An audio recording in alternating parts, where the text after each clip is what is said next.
হে পরওয়ারদিগার, তোমার আকাশ মেঘাচ্ছন্ন, কিন্তু ইয়াকুবের চোখ থেকে অঝরে ঝরছে। রাহেল 11 বছর ধরে একটি সন্তানের জন্য অপেক্ষায় প্রহর গুনছে। 11 বছর ধরে ফাদ্দানের নারীরা তাকে কত কটু কথা বলেছে, কিন্তু সে ধৈর্য হারায়নি। কতজন তাকে বন্ধা বাজা বলেছে, কেউ কেউ তাকে নিষ্ফলা ফলহীন বলে ডেকেছে।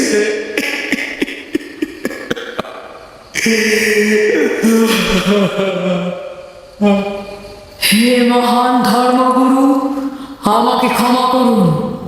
আজ রাতে ইয়াকুব ও তার পরিবারের জন্য খোয়াব দেখেছি।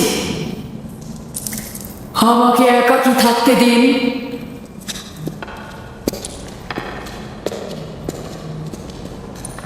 হে মহান খোদা, ইয়াকুব আর তার পরিবারের উপর আপনার অভিশাপ বর্ষিত করুন। তার অবশ্যই শাস্তি পাওয়া উচিত। রাহেল ও তার পুত্র আজকে রাতেই ধ্বংস হবে। হে মহান ইস্তার, ইয়াকুব ও তার পরিবারের উপর আপনার ক্রোধে আগুন নাজিল করুন, নাজিল করুন। আজকে ইয়াকুব ও তার পরিবারকে নির্বংশ করে দিন হে মহান ইস্তার। আমার এই সকল চিন্তা শুধু রাহেল আর তার পুত্রের জন্য নয়। আমার চিন্তা হচ্ছে এদের মৃত্যুর কারণে বহু ঈশ্বরবাদীরা খুশি হয়ে যাবে, নির্জীব পাথরের আরাধনা বেড়ে যাবে, এর বিরুদ্ধে আমার এতদিনের আন্দোলন সংগ্রাম ব্যর্থ হয়ে যাবে। কিছু একটা করুন, আমার স্ত্রী সন্তানকে নাজাত দিন। আর এটা দেখে যেন ফাদ্দানের অধিবাসীরা জেগে ওঠে। তাদের নাজাত দিলে ফাদ্দানের অধিবাসীরা জেগে উঠবে, আর বহু ঈশ্বরবাদীদের বিরুদ্ধে এক ঈশ্বরবাদীর বিজয় হবে। মহান খোদা, আপনি মালিক, আপনি আমাকে সাহায্য করুন, সাহায্য করুন।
এই গভীর রাতে মোর কোথা থেকে এলো?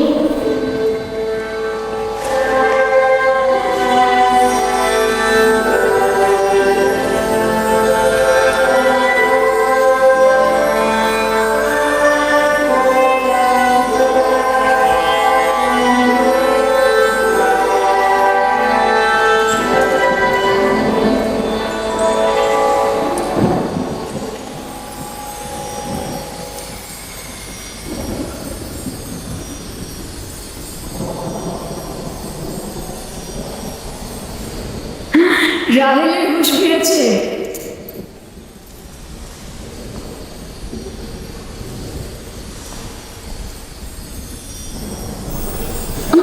ওর ব্যথা আবার বেড়েছে। রাহেল, রাহেল, রাহেল।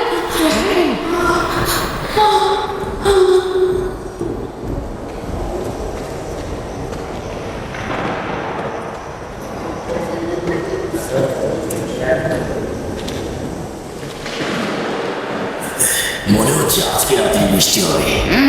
মনে হয় না। ইয়াকুব আর রাহেলই তো ফাদ্দানের দুর্ভিক্ষের কারণ। এটি মহান খোদার ক্রোধের নিশান। বিদ্যুৎ গর্জনের মতো ক্রোধ নিয়ে মহান খোদা পৃথিবীতে অবতরণ করবেন। ইয়াকুব ও তার পরিবারকে শাস্তি প্রদান করবেন। হে মহান ইস্তান, আপনার প্রভুত্বের সীমারেখা দিয়ে প্রতিহত করুন। আপনার ক্রোধের আগুন ইয়াকুবের পরিবারের ওপর নিক্ষেপ করুন।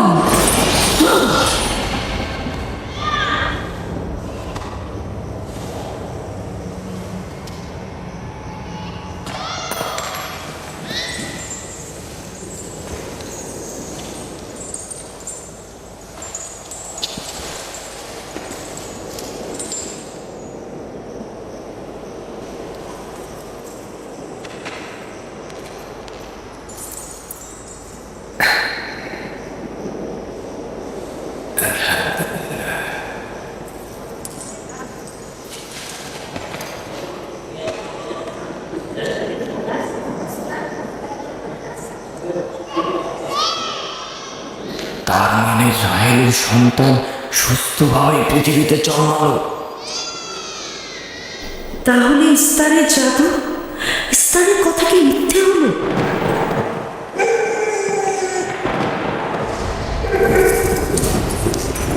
সাবধানের জনগণ, আপনার কুদরতে আজিম আর জাদুকর ইস্তারের জাদু দেখুক।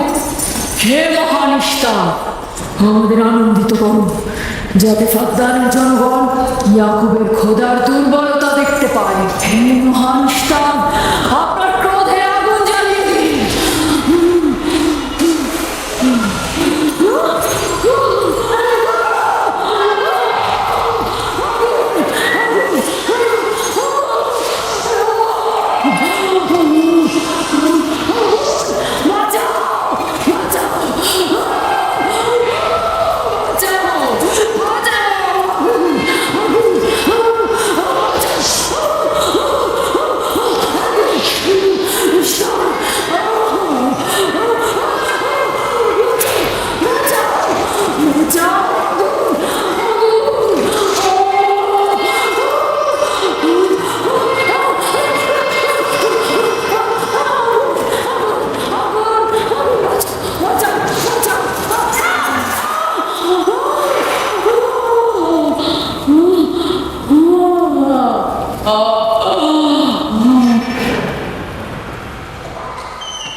হে খোদার নবী, আপনার উপর দরুদ বর্ষিত হোক। শুক্রিয়া।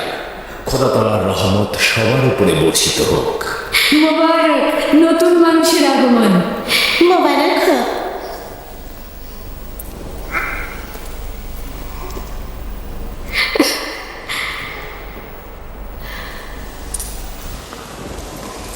খোদা তাআলার এই অশেষ রহমতের জন্য তার কাছে শুকরিয়া জ্ঞাপন করছি। আর খোদা তাআলার কাছে তোমার আর আমাদের সন্তানের জন্য কল্যাণ কামনা করছি। 11 বছর ধরে তোমার অপেক্ষায় ছিলাম, এত দেরি করলে কেন? জানতে চাইলেন না আপনার সন্তান মেয়ে না ছেলে? ইউসুফ কি মেয়ের নাম নাকি ছেলের নাম? আপনি কি করে জানলেন?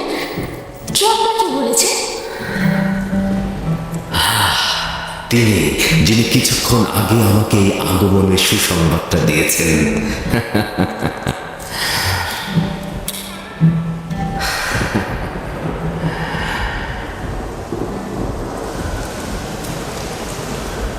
এই বৃষ্টিও তোমার কদমের বরকতেই হচ্ছে।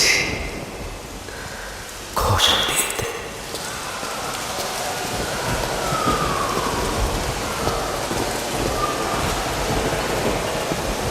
রাহিল ও তার সন্তান সুস্থই আছে। তাতে আমাদের কি? দেখো বৃষ্টি এসেছে, এটা ভাবদানের দুর্ভিক্ষকে তাড়িয়ে দেবে। এটা লক্ষ্য করছো না কেন? বৃষ্টি, ইয়াকুবের সন্তান রাহেল, সবই একই যোগসূত্রে বাঁধা।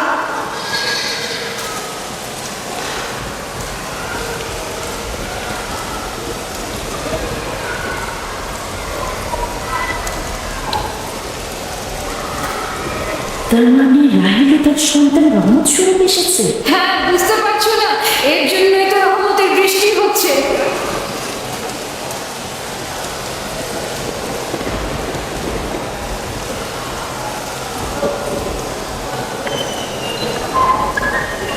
প্রিয় জনগণ, কেন তোমরা দাঁড়িয়ে আছো? ভেড়া এবং উট কোরবানি করো, ফদ্দানকে সজ্জিত করো, আর ইয়াকুবের খোদার প্রতি অবশ্যই ধন্যবাদ জ্ঞাপন করবো, কেননা আজ আমার কন্যার জীবন রক্ষা করেছে এবং আজ ফদ্দানের দুর্ভিক্ষ শেষ হওয়ার শেষ দিন।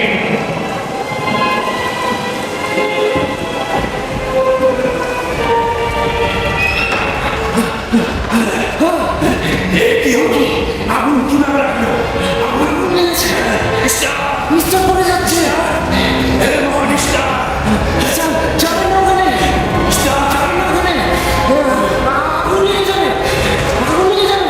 যাবেন না। ওখানে যাবেন না। পড়ে যাবেন। তোমরা কে কোথায় আছো?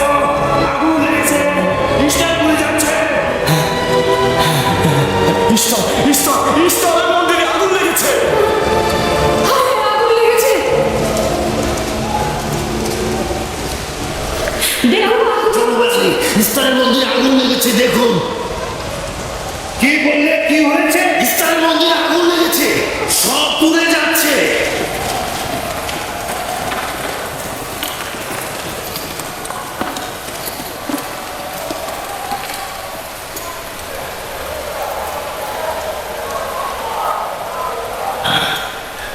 এটা কিভাবে ঘটলো? আমার সঙ্গে এসো।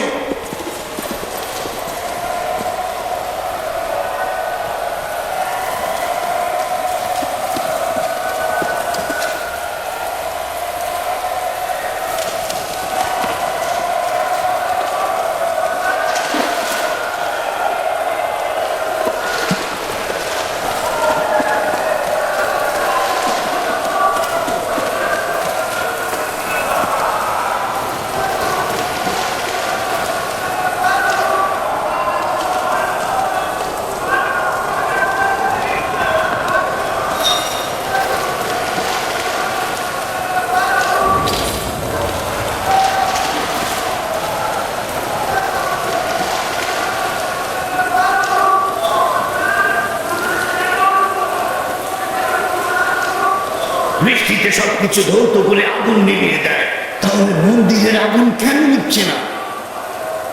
এটা তো অদ্ভুত ঘটনা।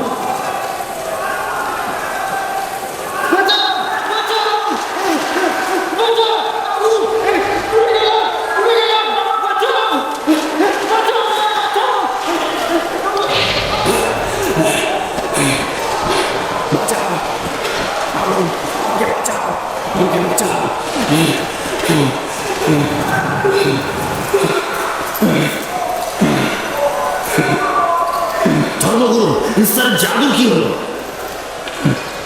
সে আগুনের ভিতর জ্বলছিল, আমি আমি তাকে বাঁচাতে পারলাম না। জাদুঘর আগুনে পড়েছে। জাদুঘর ইসলাম আগুনে পড়ে গেছে। আমরা তো ভাবতেই পারছি না যে তিনি আগুনে পড়ে মারা যাবে। তার জন্য কিছুই করা গেল না। তার মানে আগুন ধর্মগুরুর খোদাকেও পড়াতে পারে। ভাই, এটা তো সহজ ব্যাপার, ও তো খোদা নয়, পূর্বেই তো। এই ছিল শক্তিশালী ইসলাম, যা ধর্মগুরুর আগুনে পড়লে অথচ সে কিছুই করতে পারলো না। দেখো, ইস্তার তো বলেছিল রাহিম তার সন্তান ধ্বংস হবে। এখন কি দেখা গেল? তারা তো নিজেরাই ধ্বংস হলো। জনাব লাবান, কোথায় যাচ্ছেন? ইয়াকুবের খোদার প্রতি ঈমান আনতে যাচ্ছি।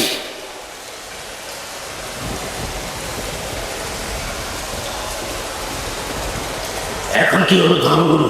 আপনি তো বলেছিলেন ইয়াকুব ফাদ্দানের জন্য অভিশাপ, সে ফাদ্দানের অধিবাসীদের ধ্বংসের কারণ হবে। এখন কি হলো? কিন্তু ইয়াকুবের সন্তান তো আমাদের জন্য বরকত স্বরূপ নাজিল হয়েছে।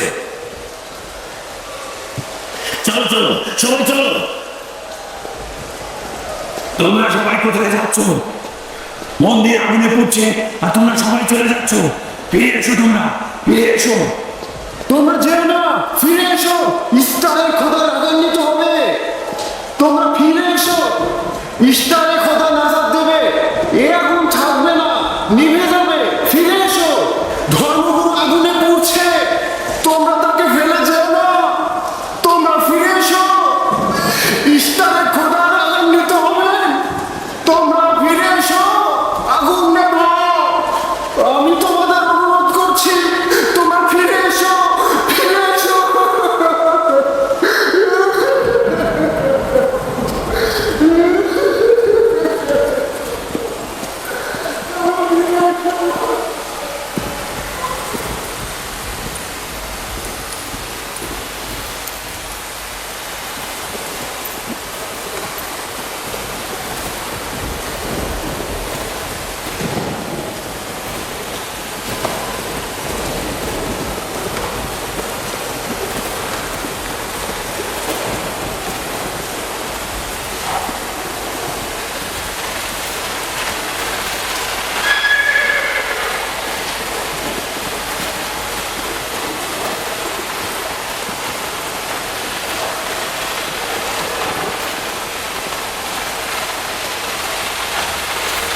হচ্ছে ইলাহি পাকের রহমতের বৃষ্টি এ অঞ্চলের মানুষের দেহ ও আত্মাকে পবিত্র করেছে। তোমার সন্তানের পবিত্র আগমনে এই অঞ্চলে বৃষ্টি বর্ষিত হলো।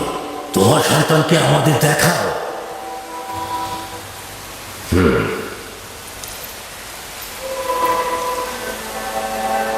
আমি অনিবার্যভাবে তোমার নবুয়ত স্বীকার করছি, কেননা পরিষ্কার ভাবেই দেখছি যে তোমার সন্তানের আগমনে ইস্তারের মন্দির ধ্বংস হয়ে গেছে, আমাদের দুর্ভিক্ষ চলে গেছে।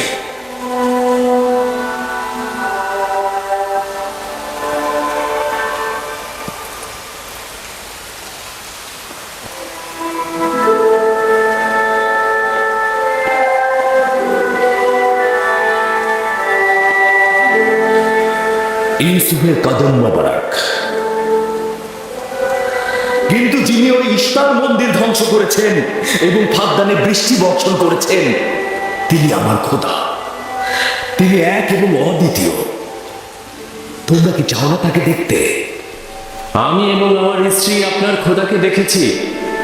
আজকে ফাদ্দানের জনগণতা দেখল, যেমনি আপনার খোদার রহমত দেখল, তেমনি নিজেদের খোদার অপদস্থ দেখল। এখন ওরা এসেছে একাত্মবাদী খোদার প্রতি ঈমান আনতে। হে খোদার নবী, হে খোদার নবী, ওদের অন্তরকে ঈমানের নূরে আলোকিত করুন। তোমরা সবাই কি ফারাসের কথার সাথে একমত? তাহলে আমার সাথে বলো। আমরা সকল নির্জীব ও পাথরের তৈরি খোদা থেকে এবং অন্যান্য জমিনের খোদা থেকে বিচ্ছেদ ঘটাচ্ছি এবং এক ও অদ্বিতীয় খোদার ঈমান আনছি, যিনি আসমান ও জমিনের খোদা এবং সকল প্রেরিত মহাপুরুষদের প্রতিও ঈমান আনছি ও তাদের সকল ফরমানের প্রতিও আনুগত্য স্বীকার করছি।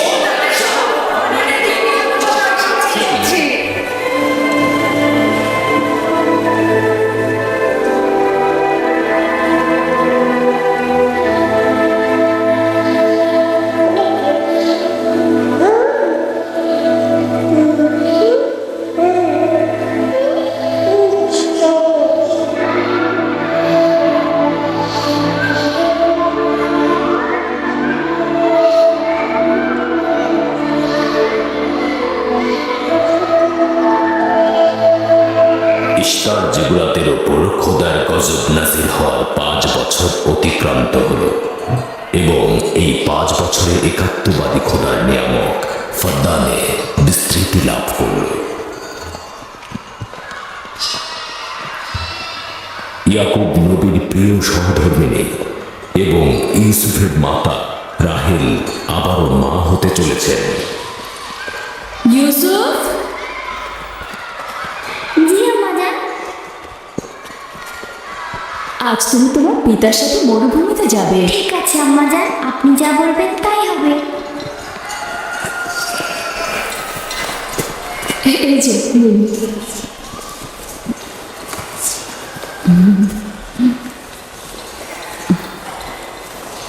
অনেকদিন পর আমরা একসাথে বের হলাম।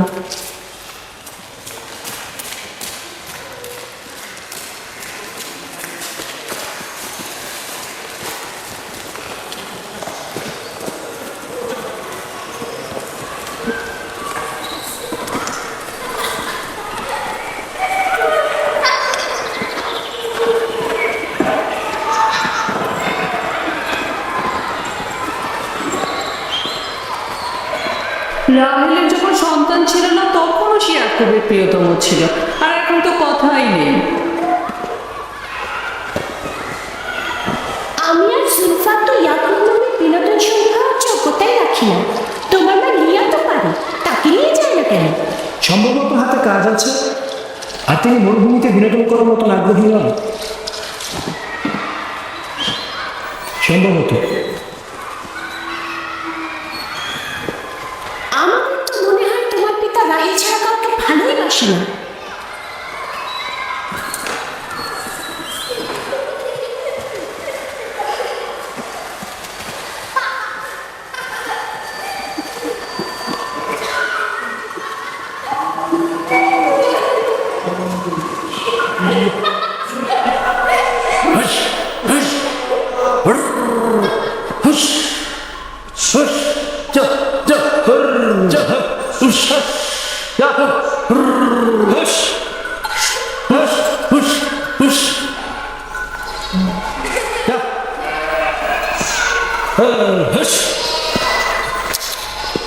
পনেরো বছর পূর্বে তোমার সাথে আমার প্রথম পরিচয় এই কূপের পাশে হয়েছিল।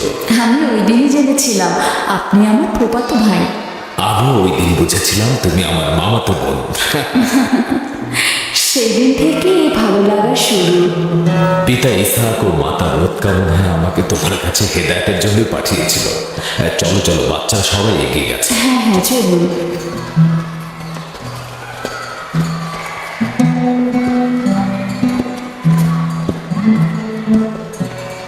যখন আমার পিতা বুঝতে পারলেন আপনি আমার অনুরক্ত, তখন তিনি মুরানা বাবদ 7 বছর ভেড়া রাখালে ঠিক করে দিলেন। আমি সেটা গ্রহণ করলাম, কিন্তু 7 বছর পর তোমার পিতা লিয়াকে আমার সাথে বিয়ে দিয়ে দিল। আর তো কোনো উপায়ও ছিল না, কারণ ফাদ্দানে বড় বোনের আগে ছোট বোনের বিয়ে দেওয়ার নিয়ম নেই। আরো 7 বছর আমি তোমার জন্য রাখালি গ্রহণ করলাম, কিন্তু জনাব লাবান জানে না আমাকে যদি 70 বছরের কথা বলা হতো আমি তাতেই রাজি হয়ে যেতাম। কত দ্রুত সময় চলে যাচ্ছে।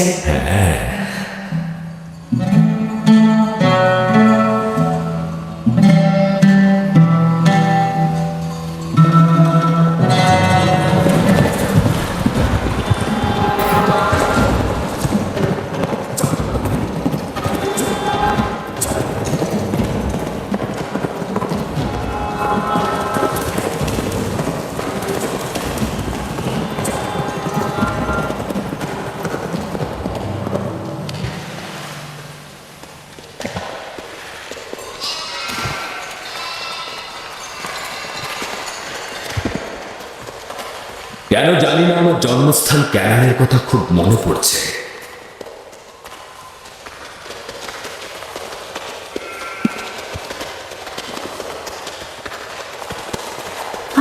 ওরা সত্যি সত্যি মারামারি বাঁধিয়ে ফেলবে না তো? চিন্তা করো না, ওরা নিজেদের শক্তি পরীক্ষা করছে। তারা মনে করে যে সবচাইতে শক্তিশালী যে হবে সে হবে আমার উত্তরাধিকারী।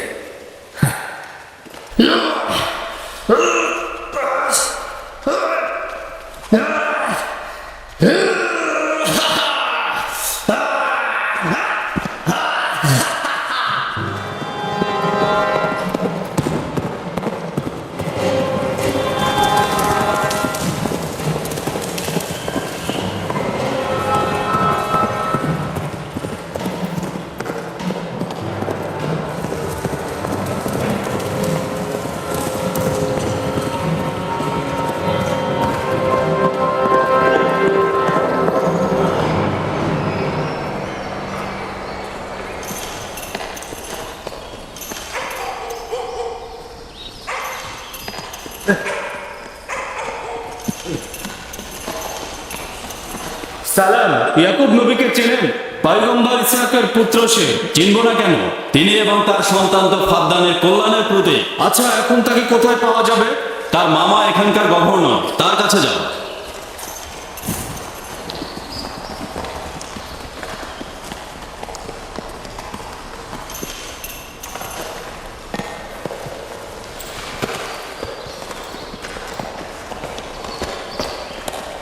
কি চাই? কানান থেকে বার্তা এনেছি, জনাব গভর্নরের সাথে কথা বলতে চাই। ঠিক আছে, আসেন।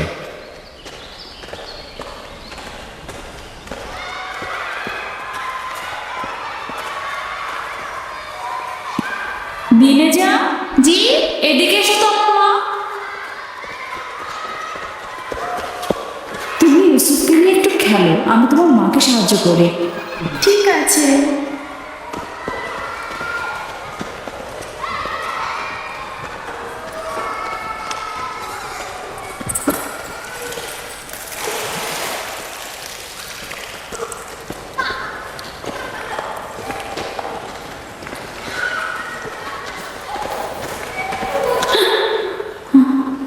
রাহেল, কোনো খবর আছে?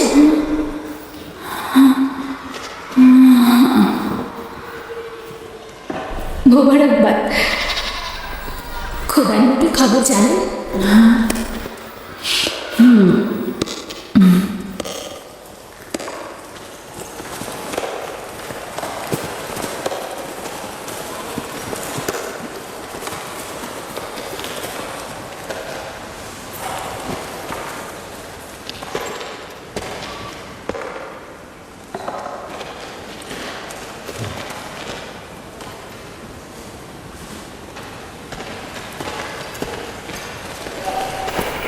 সালাম নানা যান। সালাম আব্বাজান, খুশামদীদ। সালাম, হঠাৎ করে আমাদের স্মরণ করলেন?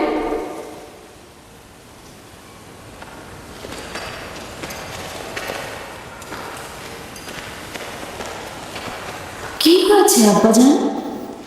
কোনো কিছু কি ঘটেছে আব্বাজান? ওই যে ওই লোকটাকে দেখছো, উনি কেনান থেকে এসেছেন। উনি কোনো ভালো খবর নিয়ে আসেননি। ইয়াকুব কোথায়?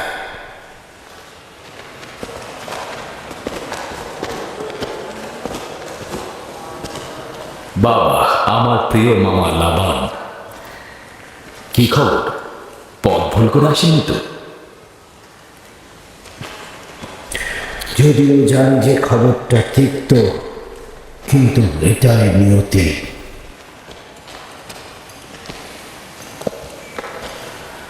আসলে কি হয়েছে? তোমার পিতা ইসাক নবী অনন্তের পথে যাত্রা করেছেন।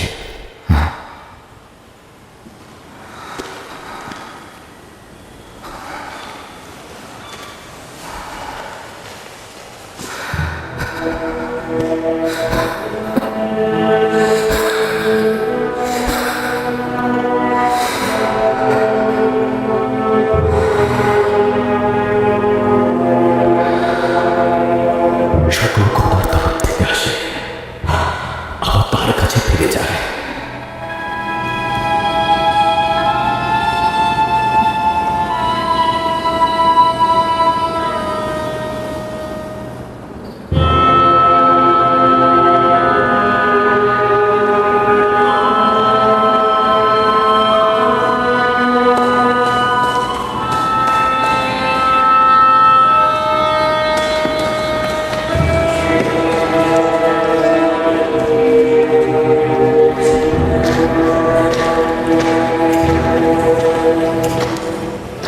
এখন কি সিদ্ধান্ত নিচ্ছ খোদার নবী? ইব্রাহিম নবীর পরে কানানের লোকজনের পয়গম্বরের দায়িত্ব আপনার উপরে পড়েছে, আর আপনার বোন ভাইকে বলেছে এই খবর আপনাকে পৌঁছে দিতে। তার মানে কি তুমি চলে যাবে? মৃত্যুর হাকিকাত অনিবার্য, যা সকলকে বরণ করতে হয়। কেউ পালিয়ে বাঁচতে পারে না, এমনকি আউলিয়া ও আম্বিয়া ইকরামগণ। আমি তোমাদের প্রতি কৃতজ্ঞ। আমি খোদা তাআলার কাছে সবর ও সহনশীল থাকার তৌফিক চাইছি। হে খোদার নবী, যদি আমরা কসম করি যে আপনার ফরমানের প্রতি আমরা অনুগত থাকব, তাহলে কি আপনি ফাদ্দানে অবস্থান করবেন? আমি ফাদ্দানের জনগণকে ভালোবাসি। তোমাদের ত্যাগ করা আমার পক্ষে কষ্টকর। এটা আমার ইচ্ছা নয়।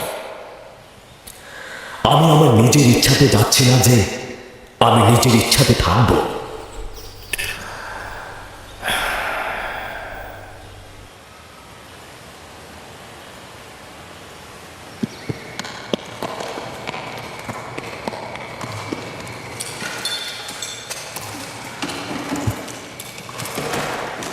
খোদা তাআলার ইচ্ছায় আগামীকাল আমরা ক্যানানের উদ্দেশ্যে যাত্রা করব। আমি প্রস্তুত। আমিও প্রস্তুত। আমি আর আমার স্ত্রী জিনিসপত্র গুছিয়ে নিয়েছি। তোমরা কোথায় যাচ্ছ? আপনাদের সঙ্গে কেনান। আমরা জীবনেও খোদার নবীকে হাতছাড়া করতে পারবো না। আমাদের সঙ্গে তোমরা যেতে পারবে না। তোমরা ফাদ্দানে অবস্থান করো, সেটাই ভালো হবে। আমার এই ঘর বাড়ি সব থাকছে, তোমরা সেখানেই থাকবে।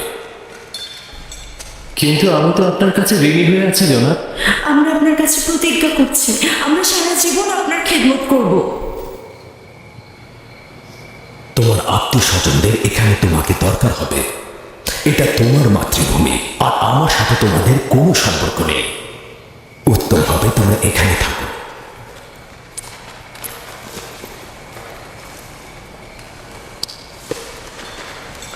খোদা তাআলাকে অসংখ্য কৃতজ্ঞতা জ্ঞাপন করছি যে আমাদেরকে হেদায়েতের নূর দিয়েছেন।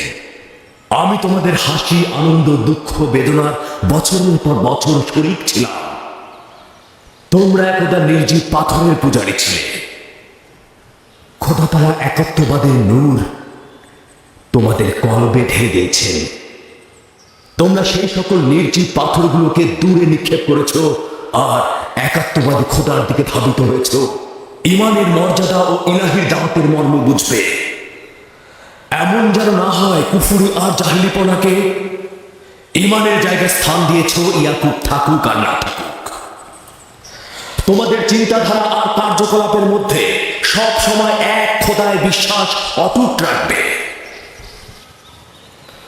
খোদা তোমাদের সহায়ক হোক।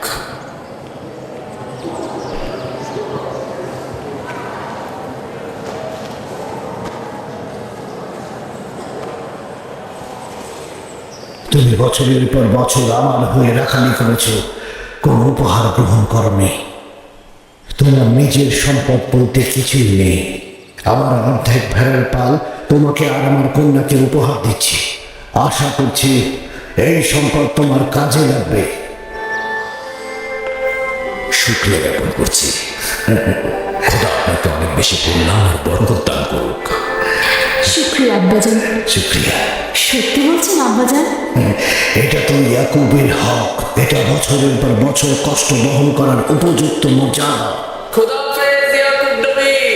খোদা হাফেজ, খোদা হাফেজ। খোদা তোমাদের কল্যাণ করুক। খোদা তোমাদের সহায়ক হোক। খোদা তোমাদের রক্ষা করবে। আমাদের দেখতে আসবেন। ভালো থাকবেন ইয়াকুব নবী, আবার আসবেন।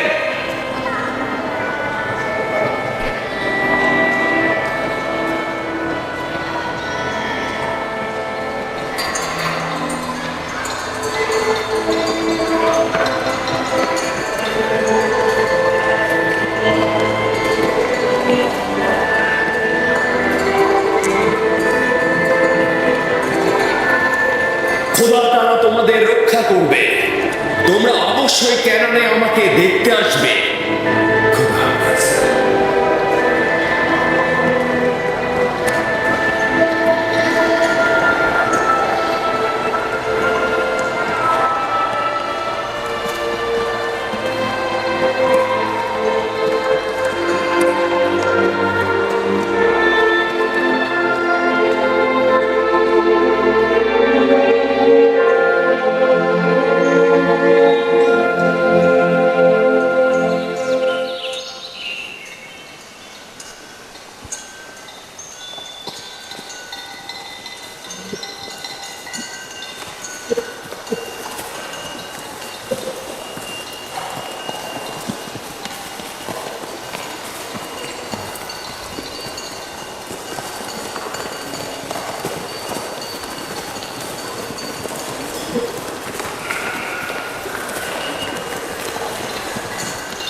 খালামণি, বেলহে আর জুলফা আমার আম্মাজানের প্রতি ঈর্ষান্বিত কেন? এটা তোমাকে কে বলেছে? সবাই তো বলছে, ইয়াহুদা নিজে বেলহে আর জুলফার মুখ থেকে শুনেছে। ছোটদের এই ব্যাপারে হস্তক্ষেপ করা উচিত না, কিন্তু যেহেতু তুমি প্রশ্ন করেছ উত্তর দিচ্ছি। বেলহে প্রথমে তোমার আম্মাজান রাহেলের কানিক ছিল। যেহেতু রাহেলের সন্তান হচ্ছিল না, সেহেতু তোমার আম্মাজান বেহেলকে তোমার আব্বাজানকে উপহার স্বরূপ দিলেন, যেন বেলহের কাছ থেকে সন্তান লাভ করেন। আর তোমার আব্বাজান তাকে অনেক ভালোবাসেন। বেলহে দল এবং নাকতলির জন্ম দিলেন। এতে সে তোমার আব্বা আম্মার কাছে অনেক সম্মানের পাত্র হলেন। এখন তুমি দুনিয়াতে আসার পর থেকে সে মনে করছে তার জায়গাটা নষ্ট হয়ে গেছে। খালামণি, জুলফা কি আপনার কানিজ ছিল? হ্যাঁ, রাহেলের উৎসর্গের পর আমি জুলফাকে তোমার আব্বাকে উপহার দিলাম। চাইছিলাম না তোমার আব্বাজানের মোহাব্বত রাহেলের প্রতি অধিকতর হয়। যত ও আশিরের মাতা হচ্ছে জুলফা।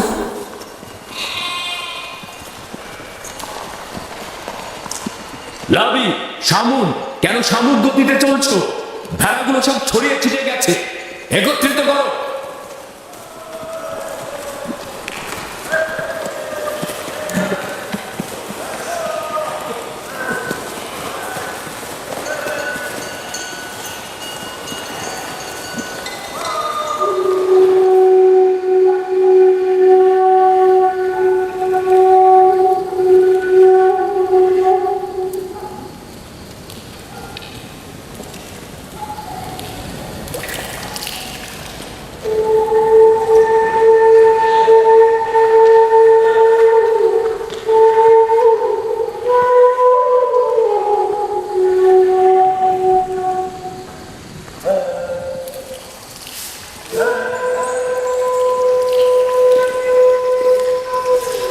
লিয়া, তুমি দেখেছো ইয়াকুব রাহেলের স্থানটা সবার উপরে দিয়েছে?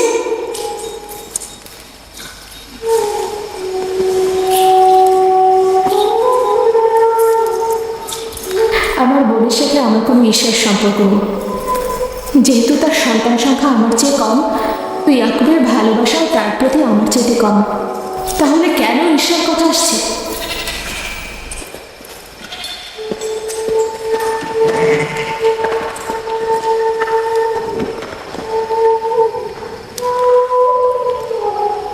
এটা তো পরিষ্কার, তারা দুজন বোন, আমার পক্ষে কি আর কথা বলবে?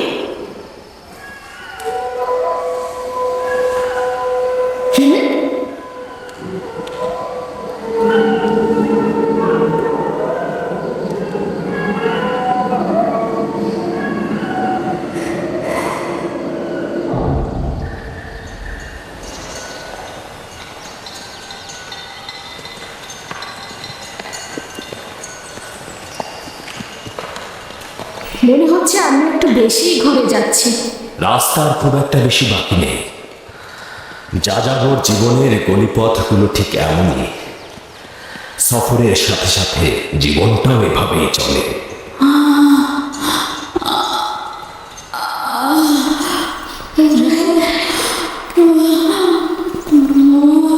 কেন আর কত দূরে? আরো তো প্রায় 9 মাইল। একটু ধৈর্য ধরো। আমি আর পারছি না।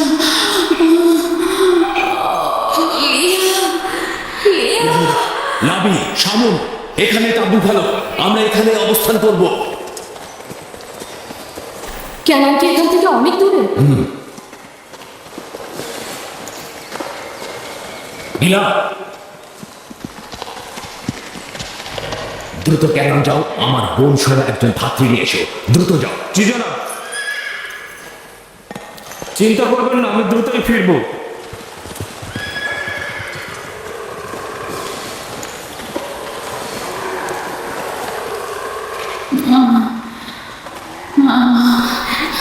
হ্যাঁ হ্যাঁ, সাবধানে নেবো, সাবধানে। হ্যাঁ, সাবধানে নেবো, সাবধানে। এসো, এখানে এখানে বসো, আস্তে আস্তে যাও। বসো, আস্তে বসো এখানে। আগুন তৈরি করো, লিনের কাপড় নিয়ে এসো। হ্যাঁ হ্যাঁ, আচ্ছা, ধৈর্য ধরো, সব ঠিক হয়ে যাবে। কি হয়েছে আম্মাজান? আপনার কি অনেক খারাপ লাগছে? চিন্তা করো না, কিছুই হয়নি। ইউসুফকে নিয়ে যাও। চলো না, ও থাকুক। ধৈর্য ধারণ করবো বাবা।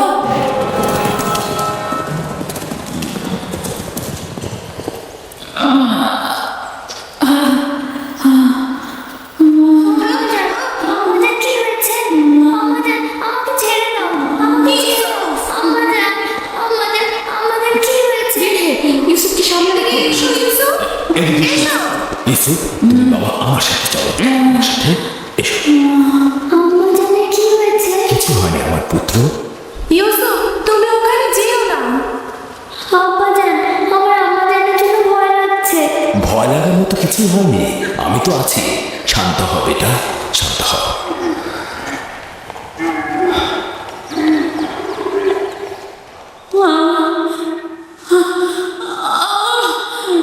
খোদা তাআলা তাকে রক্ষা করুক। তার পূর্বের বিদ্রোহ অনেক কষ্টদায়ক ছিল। আহারে কি অবস্থা!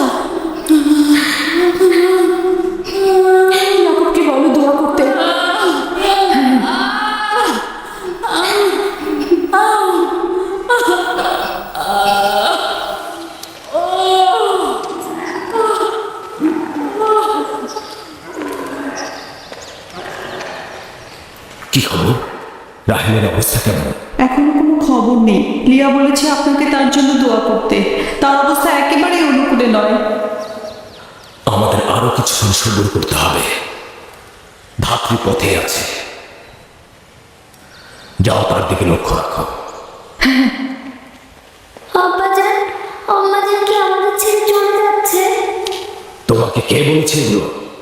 তোমার আম্মাজান তোমার জন্য ভাই নিয়ে আসবে। কিন্তু আমার ভয় লাগছে। ভয় পেও না আমার পুত্র। দিনে জি আব্বাজান, ইউসুফকে নিয়ে খেলা করো। এসো ইউসুফ।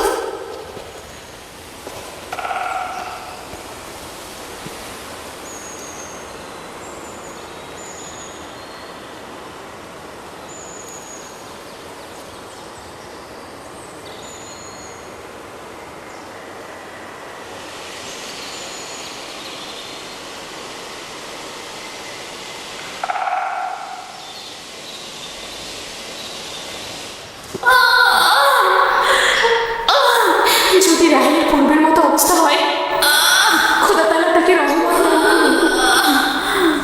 আমার কিন্তু মনে হচ্ছে এই যাত্রায় রক্ষা হবে না। বদচিন্তা থেকে মুক্ত থাকতে পারো অলক্ষণের পেঁচা।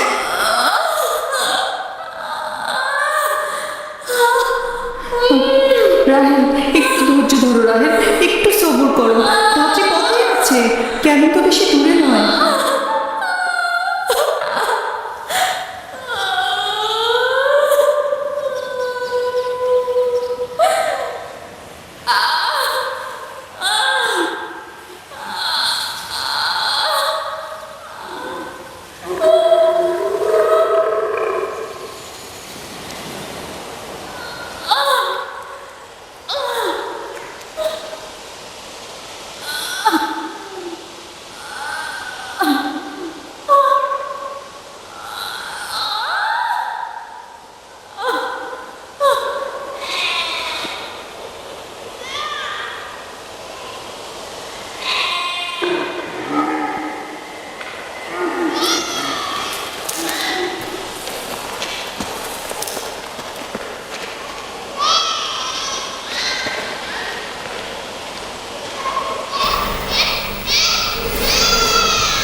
আমাদেরকে কখনো অবহেলা করবেন না।